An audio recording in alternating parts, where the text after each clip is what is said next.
अच्युतं केशवं रामनारायणं कृष्णदामोदरं वासुदेवं हरे श्रीधरं माधवं गोपिकावल्लभं जानकीनायकं रामचन्द्रं भजे। अञ्जनानन्दनं मारुतेरात्मजं लोकसेवारतं लोकदेवोवरं वंदनं कर्म सत्यं शिवं सुंदरं केसरी नंदनम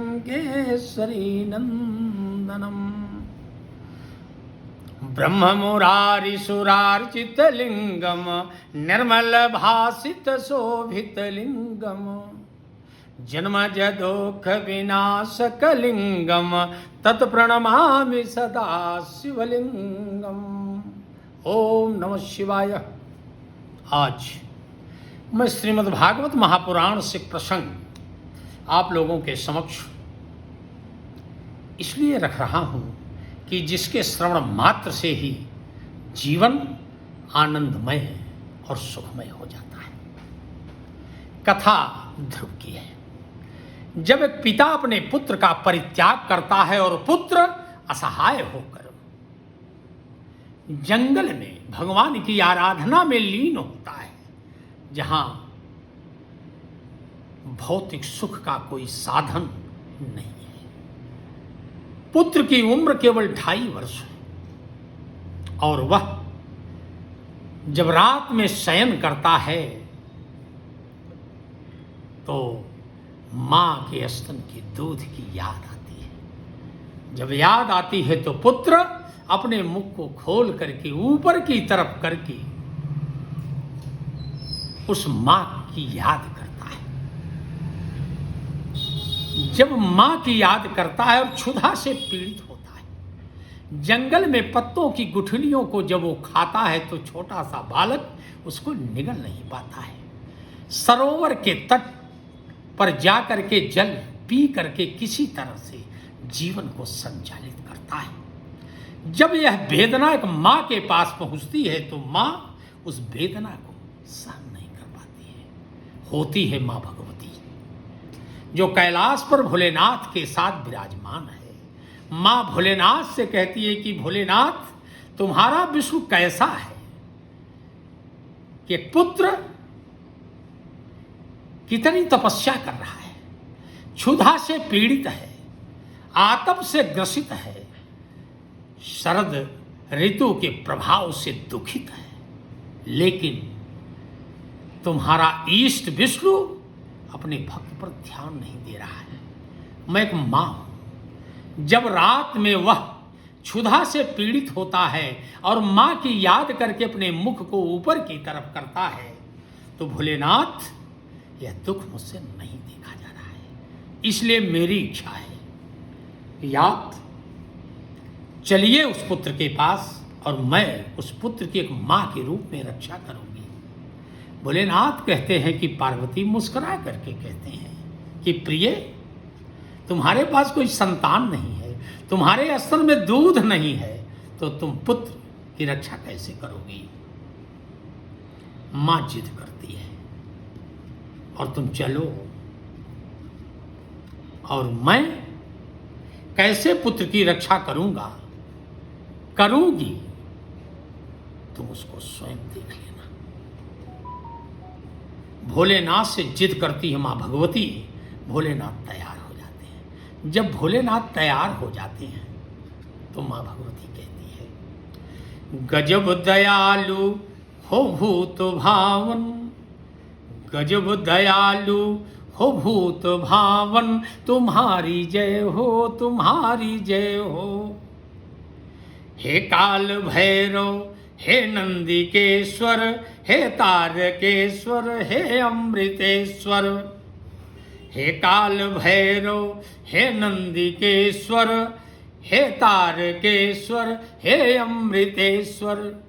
तुम ही विराजे हो भक्त जन में, तुम ही विराजे हो भक्त जन में, तुम्हारी जय हो, तुम्हारी जय हो।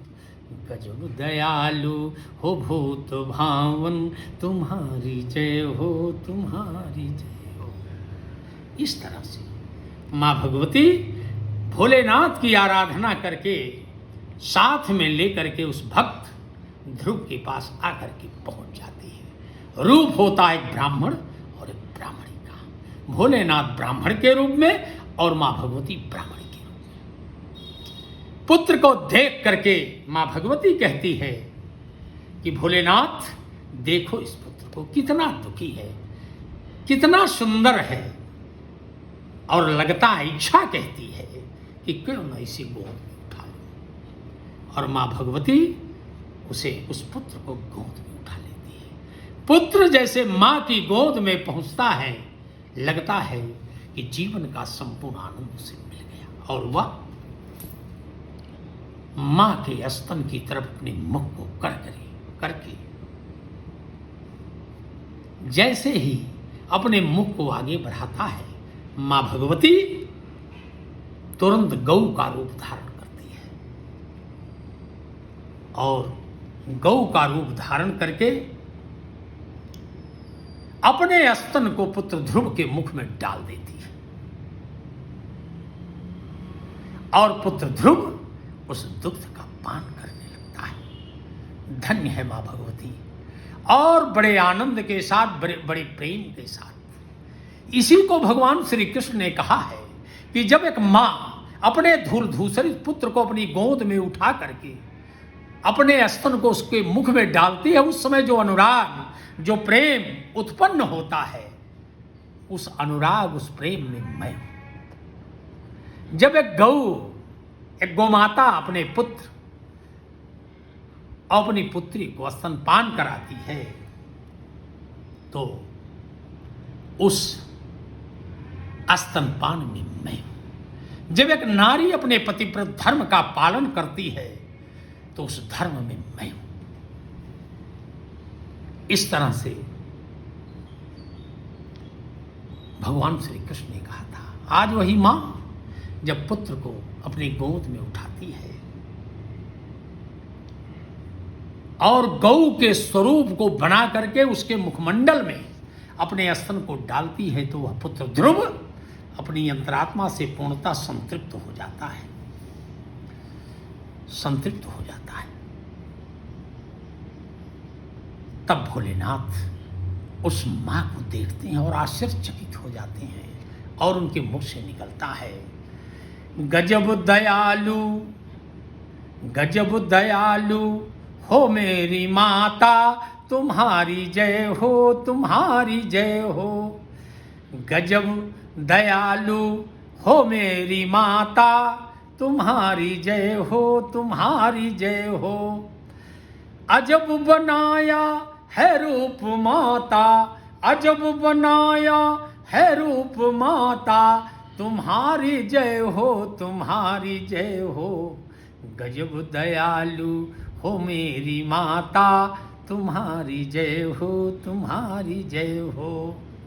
नहीं सहारा है कोई मेरा, तुम ही सहारा हो मेरी माता। तुम्हें निहारूं मैं जिंदगी भर, तुम्हें निहारूं मैं जिंदगी भर, तुम्हारी जय हो, तुम्हारी जय हो। गजब दयालु हो मेरी माता, तुम्हारी जय हो, तुम्हारी जय हो। इस तरह से माँ भगवती उस पुत्र को पूर्णतः संतृप्त और संतुष्ट कर और उसके मुखमंडल का चुम्बन लेकर कहती है भोलेनाथ से कि भोलेनाथ ऐसे दिव्य पुरुष को क्यों न कैलाश पर लिए चलो। भगवान भोलेनाथ ने कहा कि किसी प्राणी को सदैव कैलाश पर ले चलना उचित नहीं है, इससे धर्म का उल्लंघन होगा। पार्वती, तुम्हारे प्रेम को देख करके, तुम्हारे भाव को देख करके, तुम्हारी श्रद्धा को देख करके, तुम्हारे विश्वास को देख करके, तुम्हारे अनुराग को देख करके मेरा भी मन कहता है कि इस पुत्र को उस कैलाश पर मैं ले चलूं, लेकिन इससे धर्म की जो व्यवस्था है, जो सृष्टि की व्यवस्था है, जिसको मैंने बनाया है और मैंने ही कहा था कि माया जस्य रुणद्धि विश्वमखिलम, मैं अपनी माया से संपूर्ण संसार को बांधे, इसलिए पार्वती विवश न करो और पुत्र की रक्षा में तो तुम तत्पर रहो और मैं भी तुम्हारा साथ दूंगा, इसलिए तुम इस पुत्र को कैलाश पर न ले चलो। अंततः मां भगवती कहती है कि भोलेनाथ, जब तक यह पुत्र जंगल में रहेगा, अगर भौतिक मां ने इसका परित्याग कर दिया है तो मैं इसका परित्याग नहीं कर सकती, क्योंकि मैं जगत मां हूं और जगत मां अपने संपूर्ण पुत्रों की रक्षा में हमेशा तत्पर रहती है। जो भक्त मुझे याद करेगा, जिस पुत्र के कष्ट को देख करके मेरी अंतरात्मा में करुणा का भाव उत्पन्न होगा, उस पुत्र का मैं कभी परित्याग नहीं कर सकती। इसलिए मैं प्रतिदिन इस पुत्र की रक्षा करने के लिए आऊं।